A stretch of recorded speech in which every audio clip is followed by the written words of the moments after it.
आज हम chapter number 23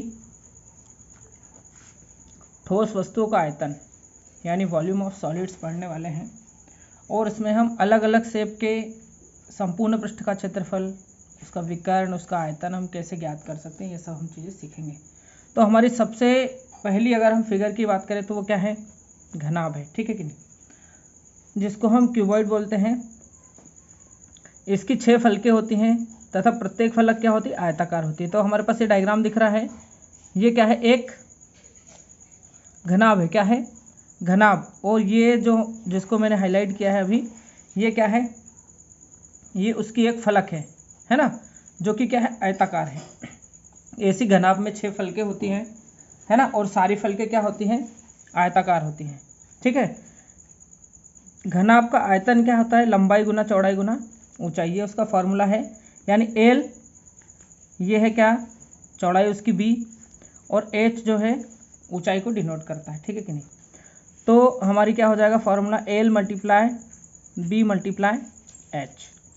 घनाभ के विकर्ण की बात करें तो घनाभ का विकर्ण क्या होगा, यहाँ से यहाँ मिलाने पे जो मिलेगा, ये जो हमको मिल रहा है ना, ये क्या मिल रहा है, विकर्ण मिल रहा है। और इसको फाइंड करने के लिए फॉर्मूला रहता है root of L square plus B square plus H square.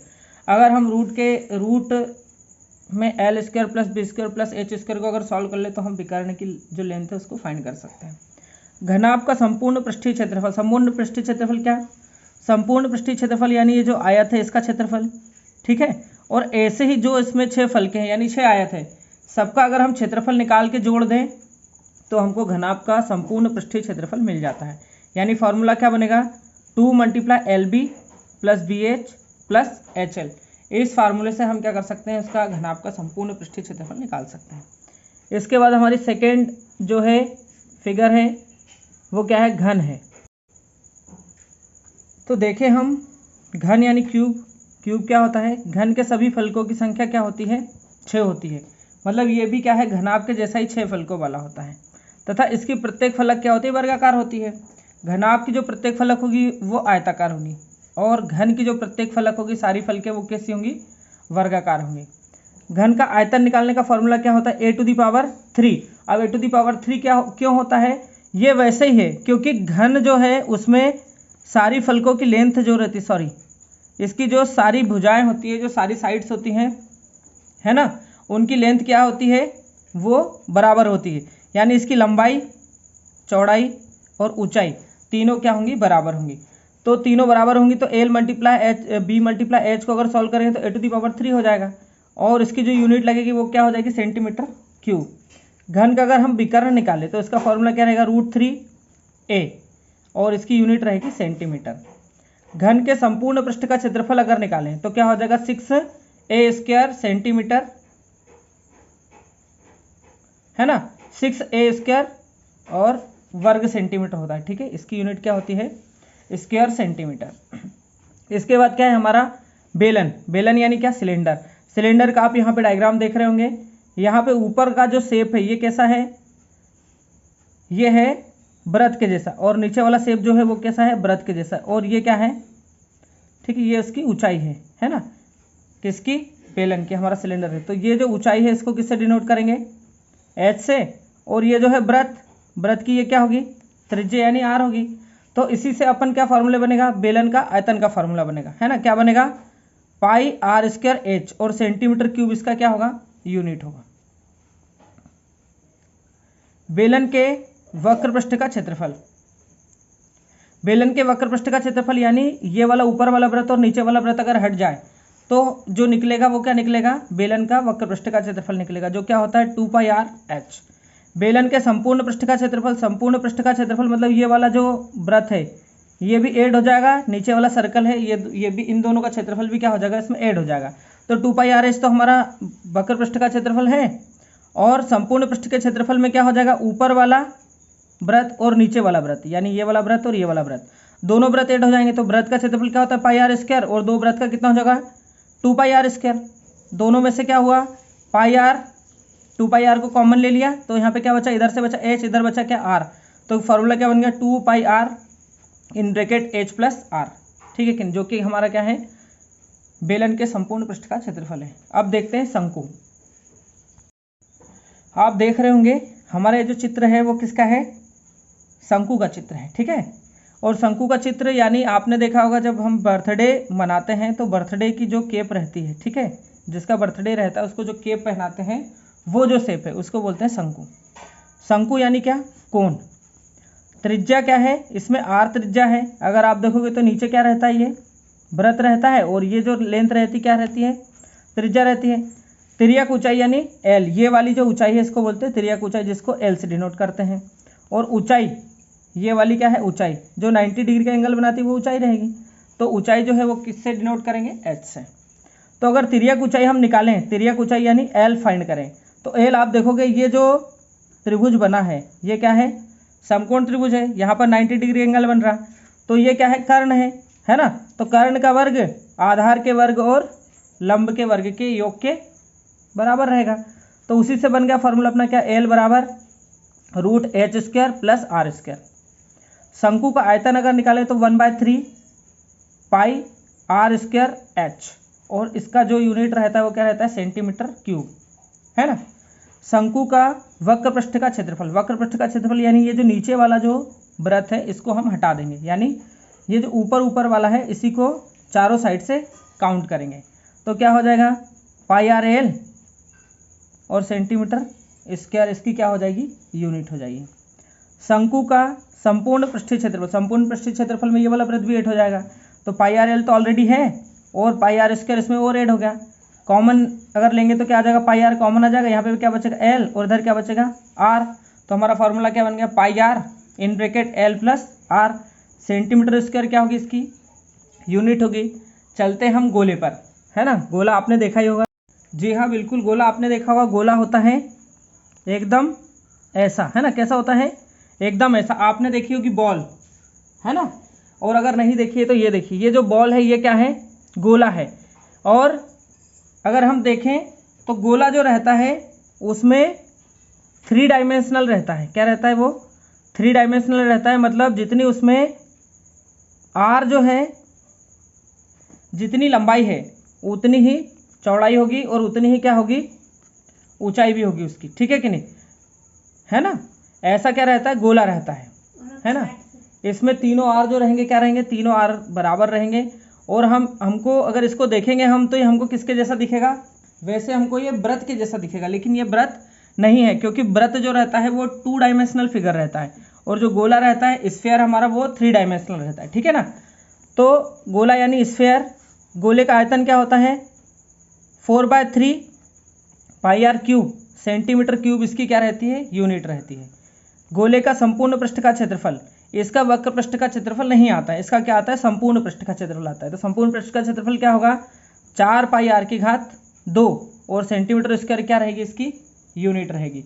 ऐसे ही अगर हम देखें अर्धगोला यानी हेमिस्फीयर, तो अर्धगोला आपने देखा होगा, आपके घर जो कटोरी रहती है, ठीक है, वो एक प्रकार से प्याली जो रहती है वो क्या रहती है, अर्धगोला ही रहती है, हेमिस्फीयर रहती है, ठीक है कि नहीं। या फिर आप अपनी बॉल को, जो अभी हमने बॉल देखी थी, उस बॉल को अगर ऊपर से कट कर दे बीच से, तो वो क्या बन जाती है, हेमिस्फीयर बन जाती है। तो हेमिस्फीयर में आप देखोगे यहाँ नीचे से, यहाँ से क्या होता है, एक आधा वृत्त रहता है और एक वृत्त उसके ऊपर ऐसा रखा हुआ रहता है, ठीक है। तो यहाँ पर भी क्या है, 3 डायमेंशनल है, 1, 2 एंड 3, और इन तीनों आर की वैल्यू जो रहेगी वो क्या रहेगी, सेम रहेगी, तीनों आर क्या रहेंगे, बराबर रहेंगे। तो अर्धगोले का आयतन क्या होता है 2/3, यहाँ पर गोले का था 4/3, ये अर्धगोला है तो क्या हाफ हो गया, तो कितना हो गया 2/3 πr² सेंटीमीटर क्यूब, इसकी क्या हो गई, यूनिट हो गई। अर्धगोले का संपूर्ण पृष्ठ का क्षेत्रफल, तो संपूर्ण पृष्ठ का क्षेत्रफल यानी ये जो पृष्ठ है इसका क्षेत्रफल भी और ये जो ऊपर वृत्त है इसका क्षेत्रफल भी अगर हम ऐड कर दे तो संपूर्ण पृष्ठ का क्षेत्रफल हो जाता है। और ये कितना होगा 3πr² सेंटीमीटर स्क्वायर, इसकी जो रहेगी वो यूनिट रहेगी। अर्धगोले का वक्र पृष्ठ का क्षेत्रफल, ये वाला जो वृत्त है इसको हटा दो, ये ऊपर वाला वृत्त हटा देंगे तो कितना बचेगा, ये नीचे वाला बचेगा, ठीक है कि नहीं, चारों तरफ से। तो इसको क्या बोलेंगे, वक्र पृष्ठ बोलेंगे, क्या बोलेंगे, वक्र पृष्ठ। तो अर्धगोले का वक्र पृष्ठ क्या होगा 2πr² सेंटीमीटर स्क्वायर जो रहेगा इसकी क्या रहेगी, यूनिट रहेगी। अब चलते हम अपनी अगली फिगर पे जो कि है क्या, खोखला गोला, खोखला गोला होलोस्फेयर। यहाँ पर क्या रहता है, एक वृत्त अंदर की साइड रहता है और एक वृत्त कैसा रहता है, बाहर की साइड रहता है। होता क्या है ये, एक ऐसी खोखली आकृति जिसके बाहरी तथा भीतरी दोनों तल गोलाकार होते हैं, खोखला गोला कहलाती है। ठीक है, खोखला गोला क्या होता है, एक तो क्या है बाहरी वाला और आंतरिक वाला, दोनों आकृतियाँ, दोनों तल कैसे हैं, एकदम गोलाकार है। कैसे हैं, एकदम गोलाकार। और बीच में ये क्या रहता है, खाली रहता है एकदम, है ना। तो इसको क्या बोलेंगे, खोखला गोला बोलेंगे। अगर आप देखें इस शेप की बात करें तो आपने देखा होगा कुआं, है ना, आपने कुआं देखा होगा, और कुएं के चारों तरफ जो हम क्या करते हैं, रिंग डालते हैं। ठीक है ना, कुएं के चारों तरफ क्या करते हैं, हम रिंग डालते हैं। तो वो जो रिंग डालते हैं, है ना, तो अंदर वाला जो रिंग रहता है यहाँ पर, वो रहता है उसका अंदर वाला तल, है ना, जो कि गोलाकार रहता है। और बाहर वाला जो रहता है वो रहता है बाहरी तल। ठीक है कि नहीं। और जो उसकी मोटाई रहती है, इतने इतने में रिंग रहता है। इधर क्या रहता है, पानी भरा रहता है। ठीक है कि नहीं, कुएं में अंदर पानी रहता है, एयर रहती है, सारी चीज़ें रहती है। ठीक है, और साइड में क्या रहता है, ये पानी इससे बाहर ना जाए इसके लिए क्या रहता है, यहाँ पर रिंग डला हुआ रहता है। ठीक है कि नहीं। आशा करता हूँ आपको समझ में आया होगा कि मैं क्या बताना चाह रहा हूँ। खोखले गोले का आयतन क्या है, इसका फार्मूला रहता है 4/3 पाई आर, है ना। पाई आर रहता है, अपन ने देखा था गोले का। तो जो आर है उसमें क्या है, अपने पास यहाँ पर 2 आर है। क्या है, r1 की पावर 3 माइनस r2 की पावर 3। अगर हम इसको क्या करें, r2 को माइनस कर दे r1 में से, ठीक है, तो हमको क्या मिल जाएगा, यहाँ पर मिस्टेक हो गई, r2 में से r1 क्या हो जाएगा, माइनस हो जाएगा, है ना। तो इतना इतना निकल जाएगा। ठीक है कि नहीं। और यही क्या है, हमारे खोखले गोले का आयतन निकालने का फॉर्मूला बनेगा। क्या बनेगा, 4/3 पाई आर की पावर 3 आता था गोले में, तो यहाँ पे क्या आ जाएगा, r2 की पावर 3 माइनस r1 की पावर 3, मतलब इतना इतना जो डिस्टेंस है उसकी पावर क्या आ जाएगी, 3 आ जाएगी। खोखले गोले का आंतरिक पृष्ठ का क्षेत्रफल, आंतरिक पृष्ठ का क्षेत्रफल मतलब ये वाला, है ना, अंदर अंदर साइड जो रहता है उसका क्षेत्रफल अगर हम निकालें तो क्या रहता है फॉर्मूला, पाई r1 स्क्वायर। r1 स्क्वायर क्यों रहता है, क्योंकि यहाँ पर r1 के संपर्क में है। ये किसके संपर्क में, r1 के, तो r1 का फॉर्मूला लगेगा। खोखले गोले का ब्राह पृष्ठ का क्षेत्रफल, ब्राह पृष्ठ का क्षेत्रफल मतलब इस पार बाहर साइड पे, है ना। ठीक है, तो क्या होगा वो 4 पाई r2 स्क्वायर, क्या रहेगा, r2 स्क्वायर। अब r2 स्क्वायर क्यों रहेगा, क्योंकि r2 है संपर्क में, तो r2 स्क्वायर हो जाएगा, है ना। तो इससे आपको क्या होगा, ज़्यादा फॉर्मूला याद करने की जरूरत भी नहीं पड़ेगी। इसके बाद हम चलते हैं किस पे, छिन्नक पे। जी हाँ भाई साहब, तो आ गए हम कहाँ पे, अपने छिन्नक पे, है ना। शंकु का छिन्नक, फ्रस्टम ऑफ कोन। यदि एक शंकु में उसके ऊपर के शंक्वाकार भाग को काट दिया जाए तो नीचे की शेष आकृति छिन्नक कहलाती है। अब छिन्नक आप देख रहे होंगे, ये हमारा क्या है, डायग्राम है, और आपको इसको बनाया गया है शंकु को काट के। किसको बनाया है, यहाँ पर ये ऐसा होगा, है ना, शंकु ऐसा करके ऊपर तक गया होगा। अब ये दिक्कत तो दे रहा है, ऐसा होगा शंकु, उसको यहाँ से काट के और अलग कर दिया। बचा कितना, ये जो बचा इसी को बोलते हैं छिन्नक। आपने देखा होगा आपके घर में जो बाल्टी आती है ना, तो बाल्टी जो है वो क्या है, एकदम छिन्नक ही है। क्या है, एकदम छिन्नक की प्रतिकृति है। तो छिन्नक में क्या होता है, छिन्नक में आप देखोगे सेम, ये क्या होती है L, ये क्या होती है H, ये क्या होती है R1। R1 क्यों, क्योंकि नीचे भी वृत्त है, और R2 ऊपर, यानी कि अपने पास एक वृत्त ऊपर भी है, तो ये इसकी त्रिज्या जो रहेगी क्या रहेगी, R2। फॉर्मूला क्या बनेगा, छिन्नक की तिर्यक ऊंचाई ज्ञात करने का, सेम L बराबर क्या हो जाएगा, √H स्क्वायर। क्या हो गया, H square plus R1 minus R2 square, है ना। इसके बाद छिन्नक का क्या है आयतन, ये क्या होगा 1/3 पाई H। R की जगह पे क्या हो जाएगा, यहाँ पे आएगा R1 का स्क्वायर प्लस R2 का square plus R1 plus R2, है ना। R1 प्लस R2 आएगा, 2R1 प्लस R2 मत करना, क्या आएगा R1 square plus R2 square plus R1 plus R2। ठीक है कि नहीं। इसके बाद छिन्नक का क्या है, वक्र पृष्ठ। वक्र पृष्ठ मतलब ये ऊपर वाला छूट जाएगा, नीचे वाला वृत्त भी छूट जाएगा, इन दोनों का क्षेत्रफल ऐड नहीं करना है। तो छिन्नक का वक्र पृष्ठ का क्षेत्रफल क्या होगा, पाई L। R की जगह पे क्या हो जाएगा R1 प्लस R2। फार्मूला क्या बन गया वक्र पृष्ठ के क्षेत्रफल का, pi L R1 plus R2। इसके बाद छिन्नक का संपूर्ण पृष्ठ का क्षेत्रफल, संपूर्ण पृष्ठ का क्षेत्रफल मतलब ये वाला वृत्त और ये वाला वृत्त दोनों का क्षेत्रफल क्या हो जाएगा, काउंट हो जाएगा, है ना। तो pi L R1 plus R2 तो ऑलरेडी हमारे पास है, क्या ऐड हुआ, पाई R1 square plus R2 square add हो गया, मतलब इसका, ठीक है, किसका, इसका क्षेत्रफल, है ना, और इसका क्षेत्रफल दोनों ऐड हो गए। हमारे पास क्या आया, पाई R1 square plus R2 square, है ना, दोनों में से पाई क्या कर लिया हमने, कॉमन ले लिया। इसके बाद और अगर सॉल्व करें तो क्या हो जाएगा, पाई एल R1, है ना, इसका इधर मल्टीप्लाई करके देख लो, पाई एल R1 इधर करोगे तो पाई एल R2 और इसका इधर करोगे तो पाई R1 square plus pi R2 square. या तो ये वाला फार्मूला लगा दो या फिर ये वाला फार्मूला लगा दो, दोनों फार्मूले आप लगा सकते हो और संपूर्ण पृष्ठ क्षेत्रफल हमारा इजीली फाइंड हो जाएगा। सिंपली इतने ही फार्मूले थे, अभी आज के लिए इतना काफ़ी है।